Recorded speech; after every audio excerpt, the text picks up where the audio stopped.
আমি নিজেই দেখেছি নিরবচ্ছিন্ন কান্না কাকে বলে, সেই কান্নায় চোখের পানি দেখা যায়, কিন্তু অবিরামভাবে বিসর্জন দিয়ে যাচ্ছেন স্বামী কলেজের ছাত্র শহীদ আহনাফের মা এবং বাবা। এ অনন্ত কান্না, এই কান্না যেন থামে না। চোখ দিয়ে হয়তো সবসময় পানি পড়ছে না, কিন্তু হৃদয়ের মধ্যে তার কান্নাটা চলে যাচ্ছে। তারা কোনো সহযোগিতা, শুভেচ্ছা কোনো কিছুরই প্রত্যাশী নয়। আমি কথা বলে দেখেছি, তারা প্রত্যাশা করছে ঘাতকদের বিচার হোক, এটাই দেখে যেতে চায়। এমন ফুটফুটে তাজা তরুণ কিশোর আমরা তাকে তাপ করে টার্গেট করে গুলি যারা করে, তারা তাদের আত্মায় মানুষের আত্মা না, তাদের আত্মার মধ্যে ছিল রক্ত পিপাসু কোন নেকড়ের আত্মা। তাহলে এই ফুটফুটে শিশুদেরকে এইভাবে গুলি করে মারত না। শেখ হাসিনা, ওর কাছে মানবতা, শিশু, কিশোর, নারী এর কোনো মূল্য নেই। ওর কাছে একটাই মূল্য, সেটা হচ্ছে বাংলা সিংহাসনটা তার চাই চায়। আর এই সিংহাসন রক্ষা করার জন্য 16 বছর ধরে তাণ্ডব চালিয়েছে সারা বাংলাদেশে। কত মায়ের কোল খালি করেছে, কত স্ত্রীকে বিধবা করেছে, কত পরিবারকে সন্তান হারা করেছে, তার কোন ঠিকানা নেই, তার কোন হদিস নেই। সমগ্র 16 বছরটাই ছিল মৌসুমিয়া আর শোকের দশক। আমরা যদি শেখ হাসিনার 1.5 দশককে যদি বিবেচনা করি, এটা হবে জনগণের জন্য শোকের 1.5 দশক। কারণ গুম ছিল শেখ হাসিনার কাছে একটা খেলা, ক্রস ফায়ারে হত্যা ছিল শেখ হাসিনার কাছে একটি আনন্দের বিষয়। কারণ ও যখন শুনত যে বিএনপির একজন নেতাকে গুম করা হয়েছে, তখন সে আনন্দিত হত। সে যখন শুনত যে কোন তরুণ ছাত্র নেতাকে ক্রস ফায়ারে মেরে ফেলা হয়েছে জনির মতো, তখন শেখ হাসিনা আনন্দে আহ্লাদিত হতেন। শেখ হাসিনা রক্ত দেখলে, লাশ দেখলে তার বিরোধী পক্ষে এইটাতে উনি খুব খুশি হতেন। শেখ হাসিনা ছিল মানসিকভাবে অসুস্থ একজন নারী। তার কাছে দেশের শান্তি, শক্তি এটার কোন মূল্য ছিল না। একজন ব্যক্তি জিজ্ঞেস করেছিলেন আমাকে, ভাই আপনার যে ফ্যাসিবাদ বলে, এই ফ্যাসিবাদের অর্থ কি? আমি বললাম যে ফ্যাসিবাদের অর্থ আমি যা না আমাকে সেটাই বলতে হবে, আপনাদের সেটাই বলতে হবে, আমি ওইটা নই। অর্থাৎ শেখ হাসিনা যা না তাই বলতে হবে। শেখ হাসিনা গণতন্ত্র ধ্বংস করেছেন, কিন্তু শেখ হাসিনাকে বলতে হবে সে গণতান্ত্রিক। শেখ হাসিনা মানুষের পেটে আহার কেড়ে নিয়েছেন, তারপরেও বলতে হবে যে শেখ হাসিনা তিনি মানুষকে খাবার দিয়েছেন। শেখ হাসিনা কষায়ের মতো তিনি ক্রস ফায়ার দিয়েছেন, তাজা মানুষকে উদ্ধার করে দিয়েছেন, তারপরেও তাকে বলতে হবে মানবতাবাদী। এটাকেই বলা হয় ফ্যাসিবাদ। যা না তাই বলতে হবে। কিসের জন্য? রাষ্ট্রশক্তির জন্য। রাষ্ট্রশক্তি কিভাবে? আইন শৃঙ্খলা বাহিনীকে নিজের মতো করে সাজিয়ে নেওয়া। তাই আজকে তো দেখি না সারা বাংলাদেশে কত মানুষ মারা যাচ্ছে বিভিন্ন সামাজিক সংঘাত, সংঘর্ষে। কোন আইন শৃঙ্খলা বাহিনী এটা দমনের জন্য তো কোনো ভূমিকা রাখে না, অপরাধীদের তো গ্রেপ্তার করে না, ঢাকা শহরের বিভিন্ন জায়গায় শীর্ষ সন্ত্রাসীরা তাণ্ডব চালাচ্ছে, তাই তাদের বিরুদ্ধে কোনো পদক্ষেপ দেখলাম না। অথচ এই পার্টি অফিস থেকে একটি মিছিল বের হওয়ার সাথে সাথে চারিদিক থেকে একেবারে মৌমাছির মতো তারা আক্রমণ করতো সেই মিছিলের উপর। সে যদি গ্রামের ধান ক্ষেতের মধ্যে লুকিয়ে থাকত বা বাঁশঝাড়ের মধ্যে লুকিয়ে থাকত, তাহলে আমরা দেখেছি আইন শৃঙ্খলা বাহিনীর এক করে সেইখানে গিয়ে তাদেরকে ধরে নিয়ে এসছে। তো আজকে যারা সমাজ অপরাধী তাদেরকে গ্রেপ্তার করে আজকে সমাজে শান্তি শৃঙ্খলা আনা হচ্ছে না। যারা আহলাদকে গুলি করে মেরেছে, যারা আবু সাইদকে হত্যা করেছে, যারা মুগ্ধকে হত্যা করেছে, তারা আইন শৃঙ্খলা বাহিনীর লোক। অথচ তাদেরকে কেন আইনের আওতায় নিয়ে এসে বিচার করা হচ্ছে না? তাদেরকে তারা আইনের আওতা থেকে রেহাই দিচ্ছে, তাদেরকে আমরা চিহ্নিত করে রাখছি।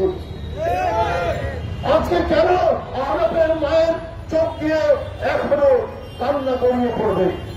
এখনো কেন মুগ্ধের মায়ের অস্ত্র সংবরণ হবে না? আবু সাইদের মায়ের চোখ দিয়ে পানি সংবরণ হবে না? যদি আজকে এই ঘাতক এই কসাইদেরকে যদি গ্রেপ্তার করতেন, তাহলে কিন্তু হয়তো তাদের বাপ মায়ের প্রাণ কিছুটা শীতল হতো। কিন্তু সেটা আপনারা করতে পারেনি। বরং আমরা কি দেখছি, বিভিন্ন জায়গায় মামলার নামে যে বাদী তিনি বিএনপির আরেক লোককে আসামি করছেন, এই চক্রান্ত প্রায় জায়গায় হচ্ছে। এবং এর সাথে কারা কারা জড়িত, কে কে এই কাজগুলো করছেন, সেটাও আমরা জানি। যারা 15-16 বছর লড়াই করছেন, তাদের অনেককে আসামির নামের মধ্যে নাম দেওয়া হয়েছে। শুধুমাত্র কোথাও এলাকায় কেউ পয়সা দিয়ে কোন না কোনোভাবে এই কাজটি করা হচ্ছে। এর তো প্রথম প্রাথমিক দায়িত্ব এখন থানায় যারা কর্মরত আছেন, তারাই তো ওই সমস্ত অপরাধীকে ধরবেন। আর জীবনের ছাত্রলীগ আর সবচেয়ে বড় কাজ করেছে হচ্ছে আইন শৃঙ্খলা বাহিনী। আইন শৃঙ্খলা বাহিনীর এই অপরাধী যারা মুগ্ধের জীবন কেড়ে নিয়েছে, যারা আহরাফের জীবন কেড়ে নিয়েছে, যারা ফারহানের জীবন কেড়ে নিয়েছে, যারা ওই 5 বছরের শিশু বাচ্চা আহাদের জীবন কেড়ে নিয়েছে, আবু সাইদের জীবন কেড়ে নিয়েছে, তাদের জন্য আপনার এই মহল্লা থেকে এর ভিতর থেকে কেন বাড়ি তৈরি করা হবে? এর জন্য তো রাষ্ট্রই হবে বাড়ি। বন্ধুরা আমার, এই ঘটনা সর্বত্র। আজকে সাইনাবাদের পুতুল তার সূচনা নামে একটি ফাউন্ডেশন করেছিলেন। দুদক খোঁজ করে যাচ্ছে এই নামে কোন ফাউন্ডেশন নেই। শেখ হাসিনার ছেলে জয়, সেও একটি বিনিময় নামে একটি প্রতিষ্ঠান করেছে। বিনিময় নাকি নামে, সেটাও খোঁজ করে যাচ্ছে তার নাই।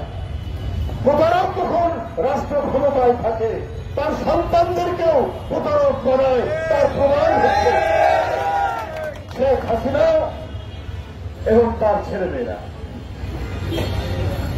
উনি নাকি কর্মসূচি দিয়েছেন, সত্য কিনা জানি না, ফেসবুক উঠেছে, তথ্য বলতে পারবো না, অথবা তারই নির্দেশে কেউ সব ছড়িয়ে দিচ্ছে, প্রতিক্রিয়া জানাবে। এখন কি মুগ্ধের রক্তের দাগ শুকিয়েছে? আরবের রক্তের দাগ শুকিয়েছে? শুকায়নি। আবু সাইদের রক্তের দাগ।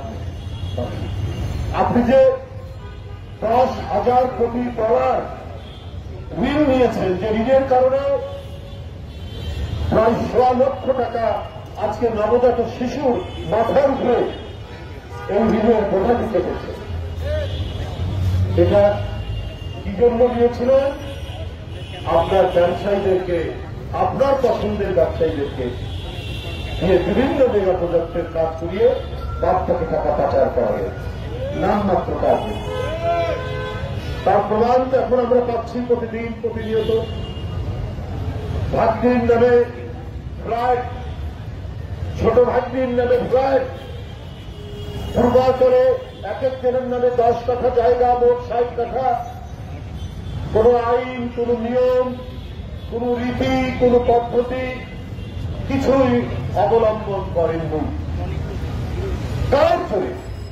প্রধানমন্ত্রীত্বের জোরে আপনি এই কাজগুলো করিয়ে নিয়েছেন। আপনি আবার হরতালের ডাক দেবেন আর মানুষ তাকে ছেড়ে লাভ দিয়ে পড়বে। আর মানুষ তো প্রত্যাশা করছে যে কবে যারা শিশু কিশোরদের হত্যা করতে পারে, আর তো প্রচন্ড মানবতা বিরোধী অপরাধী, এদের বিচারের জন্য, এদের শাস্তির জন্য অপেক্ষা করছে। আজকে যদি আইন আদালত প্রত্যেকটি যদি গতিশীল হতো, এতদিন অনেকেই আজকে আইনের আওতায় এনে শাস্তি পেত। যে সমস্ত লোকেরা লুট করেছে টাকা, এই $10,000 কোটি আপনার থেকে তারা ইয়ে করেছে, ঋণ দিয়েছে, ঋণের নেমে ভারতবাদী করে যে প্রচার করেছে, এই যে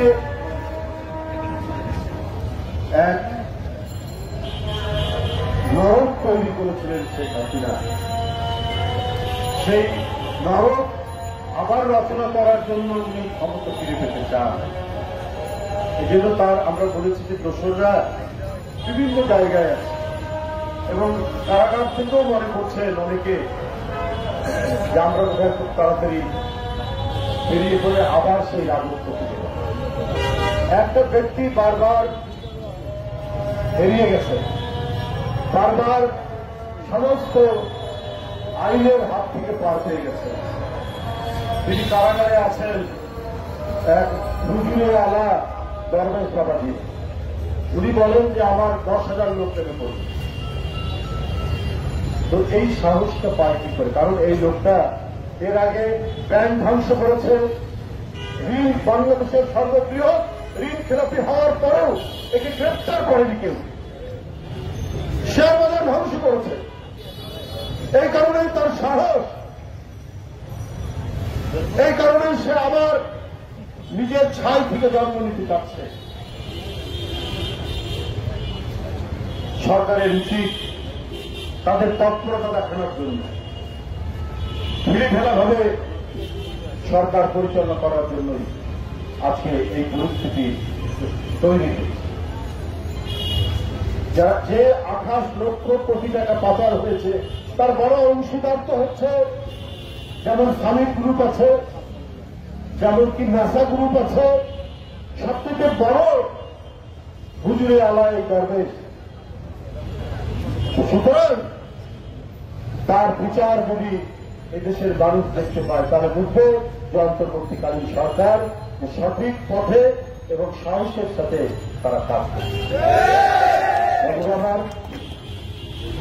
আমি আজকের যে এখানে যে কারণে আমরা এখানে উপস্থিত হয়েছি, আমরা বিএনপি পরিবার তাদের পক্ষ থেকে এখানে আমাদের মিল্লাত ভাই, যে একটি পরিবার তার বাবা মারা গিয়েছেন, ছেলেটি প্রতিবন্ধী, ঝালকাঠি সদর থানা যেতে এই অটোরিকশাটা দিয়ে জীবন চলছে, সেটা চুরি হয়ে গেছে। এই সংবাদ পেয়েছেন আমাদের প্রান্তীয় চেয়ারম্যান, ভারপ্রাপ্ত চেয়ারম্যান যারা তারিখ। মানুষের প্রতি তার সহমর্মিতা, সহানুভূতি, তিনি প্রতিনিয়ত বাংলাদেশের প্রত্যন্ত অঞ্চল থেকে শুরু করে কে কোথায় জীবনযাপন করছে, তার কোথায় কি ধরনের পরিস্থিতির মধ্যে অবস্থান করছে সেটা পর্যবেক্ষণ। এমনকি আমি আপনাদেরকেও বলি, যদি কোথাও কোনো উদ্ভূত রাজনৈতিক সংকটে কোন গোলমাল হয়েছে, সেই গোলমালে বিএনপির দ্বারা অন্য কোন রাজনৈতিক দল, এমনকি আওয়ামী লীগের সাধারণ কোন কর্মী ক্ষতিগ্রস্ত হয়েছে, দ্রুত আমাদেরকে সেইখানে পাঠিয়েছেন সেই পরিবারের সাথে কথা বলার জন্য, এবং যদি বিএনপির কোন লোক দায়ী থাকে তার বিরুদ্ধে মামলা নিতে বলেছে। এই হচ্ছে তারেক রহমান। ন্যায় নীতির যে প্রতীক হয়ে তিনি দাঁড়িয়েছেন। আজকে এই মানবতা এবং ন্যায়, যে ন্যায় বিচারের জন্য 17 বছর মানুষ ন্যায় বিচার পায়নি, মানুষের মানবিক যে সাম্য সেটা মুছে দেওয়া হয়েছে। সাম্য একটাই ছিল, সেই সাম্য হচ্ছে আওয়ামী সাম্য। আওয়ামী লুটেরা, আওয়ামী চোর, আওয়ামী টাকা পাচারকারী, আওয়ামী গুন্ডা, আওয়ামী বদমাশ, এদের সাম্য ছিল। এরা কি করে লুটের টাকা ভাগ করে নেবে, এইটা নিয়েই ছিল তাদের সমস্ত কাজ। কিন্তু সেই সমাজ হচ্ছে সবচেয়ে উৎকৃষ্ট সমাজ, ইনসাফের সমাজ, যে সমাজে ধনী নির্ধন, ক্ষমতাশালী এবং ক্ষমতাহীন নির্বিশেষে যেখানে ন্যায় বিচার নিশ্চিত হয়, ইনসাফ নিশ্চিত হয়, সেটাই হচ্ছে ন্যায় বিচার ভিত্তিক সমাজ। তারই আমরা আলামত পাচ্ছি, তারই আমরা বৈশিষ্ট্য দেখছি। যারা তারেক রহমান আজকে প্রায় 5-6 হাজার মাইল দূর থেকে তিনি সেই নির্দেশনা দিয়েছে কাজ